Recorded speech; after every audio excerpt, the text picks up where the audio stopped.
আসসালামু আলাইকুম। সাইফ সোয়াল চ্যানেলের সম্পূর্ণ নতুন একটি ভিডিওতে আপনাদেরকে স্বাগত জানাচ্ছি। আজকের ভিডিওতে আমরা আট কবরের ইতিহাস ও মুক্তিযুদ্ধে চুয়াডাঙ্গা জেলা সম্পর্কে জানতে চলেছি। আর আমরা এখন আছি রায়সা বিলে। রায়সা বিল থেকে এখন আমরা চলে যাব কার্পাসডাঙ্গা বাজার হয়ে আট কবরে। চলুন বন্ধুরা, শুরু করা যাক আমাদের আজকের এই ভিডিওটি।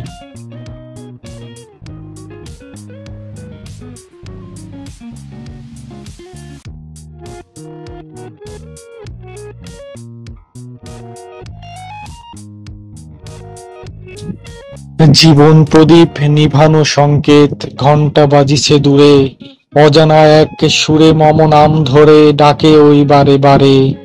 পথিক আমি তো পান্থশালায় রয়ে গেলাম কিছুদিন, স্মৃতির পাতায় রেখে গেনু আমি আঁকা বাঁকা কিছু চিন। কত যে যাতনা বেদনা বিধুর ধরণীর পান্থশালা, কাঠা ভরা পথে চলিতে ফিরিতে বিদায়েতে ফুলমালা।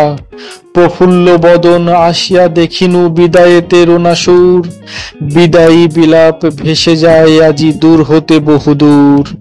আমার কৃতি আমার স্মৃতি আমার কর্ম যতদিন রবে মনের গহীনে ব্যথা দিবে অবিরত।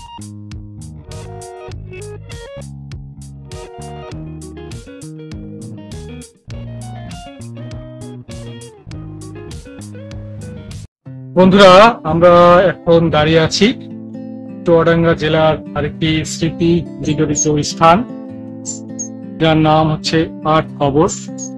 1971 সালে যখন মুক্তিযুদ্ধ চলছিল, সেই সময় এই কার্পাসডাঙ্গা এলাকার এই এলাকায় পাকিস্তানি হানাদার বাহিনী কর্তৃক নারকীয় হত্যাকাণ্ড সংঘটিত হয়। যে হত্যাকাণ্ডে এখানে অনেক জনকে শহীদ করা হয়। তার মধ্যে 8 জন শহীদের স্মৃতি নিয়ে এই আট কবর স্মৃতি বিজড়িত স্থানটি স্থাপনা হিসেবে নির্মাণ করা হয়েছে, যা বর্তমানে চুয়াডাঙ্গা জেলা থেকে শুরু করে বাংলাদেশের অন্যান্য জেলার দর্শনার্থীদের একটি গুরুত্বপূর্ণ স্থান হিসেবে বিবেচিত হয়ে আসছে। মূলত মুক্তিযুদ্ধকালীন পাকিস্তানি সেনাবাহিনীর গণহত্যার প্রতীক হিসেবে এই আট কবরকে স্মৃতিতে ধারণ করেছে চুয়াডাঙ্গা জেলা। মুক্তিযুদ্ধ আমাদের অহংকার। 1971 মহান মুক্তিযুদ্ধে লাখো বাঙালি অকাতরে প্রাণ বিলিয়েছেন দেশের জন্য। দেশের বিভিন্ন প্রান্তে লড়াই করতে গিয়ে শহীদ হয়েছেন অনেকেই। তাদের কেউ আমাদের চেনা, কেউ বা অচেনা। বাঙালির শ্রেষ্ঠ এই সন্তানদের প্রতি শ্রদ্ধা জানিয়ে এবং মুক্তিযুদ্ধের চেতনা উজ্জীবিত রাখতে দেশের বিভিন্ন অঞ্চলে নির্মিত হয়েছে ভাস্কর্য ও স্মৃতিফলক। এরকমই একটি স্মৃতিফলক চুয়াডাঙ্গা জেলার দামুড়হুদা উপজেলার অবস্থিত, আর সেই স্মৃতি ফলকের নাম আট কবর। চলুন বন্ধুরা, আমরা সেই আট কবরের ইতিহাস জেনে আসি। 1971 সালের 5ই আগস্ট চুয়াডাঙ্গা জেলার মুক্তিযুদ্ধের ইতিহাসে মর্মান্তিক ও স্মরণীয় একটি দিন। মুক্তিযুদ্ধ চলাকালে এই দিনে জেলার 8 জন মুক্তিযোদ্ধা সম্মুখ সমরে শহীদ হন। 1971 সালের 3রা আগস্ট বীর মুক্তিযোদ্ধা গেরিলা গ্রুপ কমান্ডার হাফিজুর রহমানের নেতৃত্বে একদল বীর মুক্তিযোদ্ধা দামুড়হুদা উপজেলার সীমান্তবর্তী গ্রাম জগন্নাথপুর গ্রামের শেল্টার ক্যাম্পে অবস্থান করছিলেন। 4ই আগস্ট 1971 মুক্তিযোদ্ধারা পাশের বাগওয়ান গ্রামের মুসলিম লীগের দালাল কুবাত খাকে ধরে নিয়ে আসে।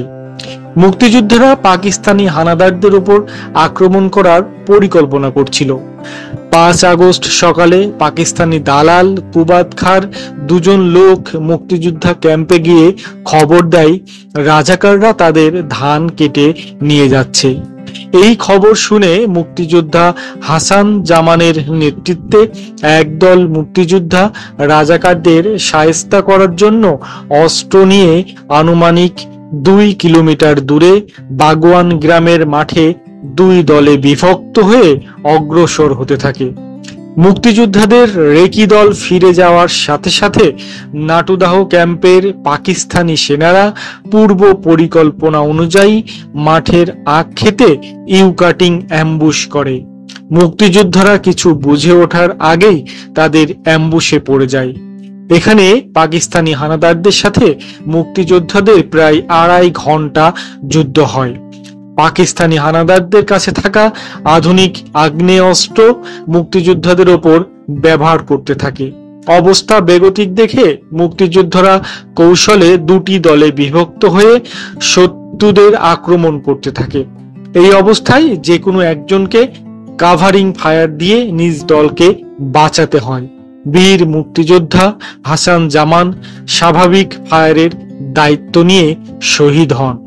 পিছু হটার সময় তারা অন্য সাথীদের বাঁচাতে পারলেও শহীদ হন 8 বীর মুক্তিযোদ্ধা।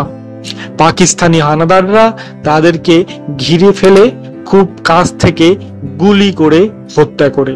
এই সম্মুখ যুদ্ধে পাকিস্তানি হানাদারদের অনেক সদস্যও মারা যায় এবং আহত হয়। পরে জগন্নাথপুর গ্রামের মানুষ রাস্তার পাশে 2টি কবরে 4 জন করে 8 জন শহীদ মুক্তিযোদ্ধার লাশ কবর দেয়। কালক্রমে এই 8 জন মুক্তিযোদ্ধার কবরকে ঘিরেই এই স্থানটির নামকরণ হয়েছে 8 কবর।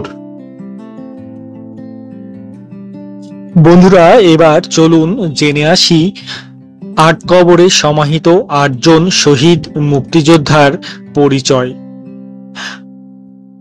8 জনের মধ্যে একজন ছিলেন হাসান জামান, যার বাড়ি ছিল গোকুলখালী চুয়াডাঙ্গাতে। আরেকজন ছিলেন খালেদ সাইফুদ্দিন তারেক, যার বাড়ি ছিল পোড়াদাহ কুষ্টিয়া জেলায়। 3 নম্বরে যাকে আমরা পাচ্ছি রওশন আলম, যার বাড়ি ছিল আলমডাঙ্গা চুয়াডাঙ্গায়। 4 নম্বরে যার নাম আমরা পাচ্ছি আলাউল ইসলাম খোকন, যার বাড়ি ছিল চুয়াডাঙ্গা শহরে। 5 নম্বরে পাচ্ছি আবুল কাশেম, যার বাড়িও ছিল চুয়াডাঙ্গা শহরে। 6 নম্বরে আমরা পাচ্ছি রবিউল ইসলাম, যার বাড়ি ছিল মমিনপুর ইউনিয়ন চুয়াডাঙ্গা জেলায়। 7 নম্বরে পাচ্ছি কিয়ামউদ্দিন, যার বাড়ি ছিল আলমডাঙ্গা উপজেলায়। 8 নম্বরে আমরা পাচ্ছি আফাজউদ্দিন, যার বাড়ি ছিল চন্দ্রবাস দামোহদায়।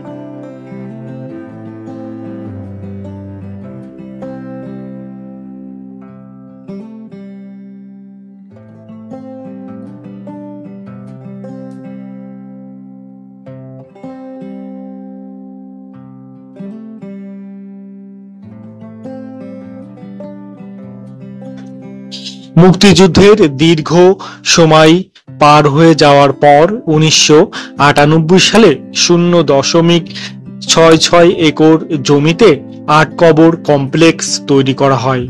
8 কবর কমপ্লেক্স মুক্তিযোদ্ধাদের সমাধি ছাড়াও আরও আছে গ্রন্থাগার, মুক্ত মঞ্চ ও একটি দোতলা ভবন। দোতলা ভবনের দেয়াল জুড়ে প্রায় 200টি আলোকচিত্রের মাধ্যমে বাংলাদেশের স্বাধীনতা আন্দোলনের ধারাবাহিক ইতিহাস ফুটিয়ে তোলা হয়েছে।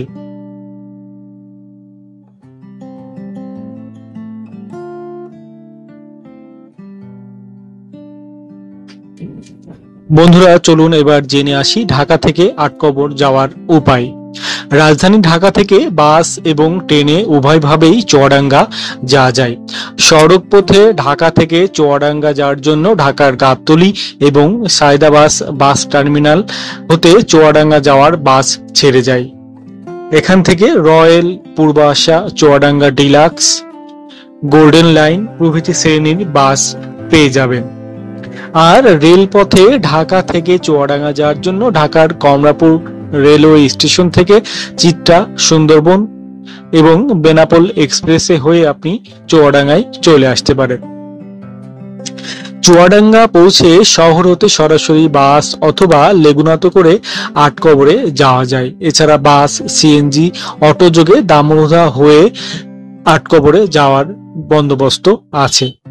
দামোহদা বাস স্ট্যান্ড হতে বাস বা লেগুনা করে আটকবর যাওয়া যায়। এছাড়া আপনি চাইলে চুয়াডাঙ্গা থেকে অটো রিজার্ভ করে আটকবরে সমাধিস্থলে যেতে পারেন। আসসালামু আলাইকুম বন্ধুরা, আমি মোহাম্মদ সাইফুল ইসলাম সাইফ, আর আপনারা দেখছেন আমার চ্যানেল সাইফস ওয়ার্ল্ড। আমি বিভিন্ন বিষয়ে ভিডিও করছি আর ভিডিও করে এই চ্যানেলে দিচ্ছি। যদি ভিডিওগুলো ভালো লেগে থাকে তাহলে লাইক, শেয়ার এবং সাবস্ক্রাইব করুন। আর সাবস্ক্রাইব করার সময় অবশ্যই পাশে থাকা বেল আইকনটি ক্লিক করে রাখুন, যাতে আমি যখনই একটি ভিডিও দেবো সেই ভিডিওর নোটিফিকেশন আপনার কাছে পৌঁছে যাবে। সবাই সুস্থ থাকুন, ভালো থাকুন এবং সাইফস ওয়ার্ল্ড চ্যানেলের সাথেই থাকুন। ধন্যবাদ সবাইকে। আজকের ভিডিও এই পর্যন্তই। দেখা হবে পরের ভিডিও।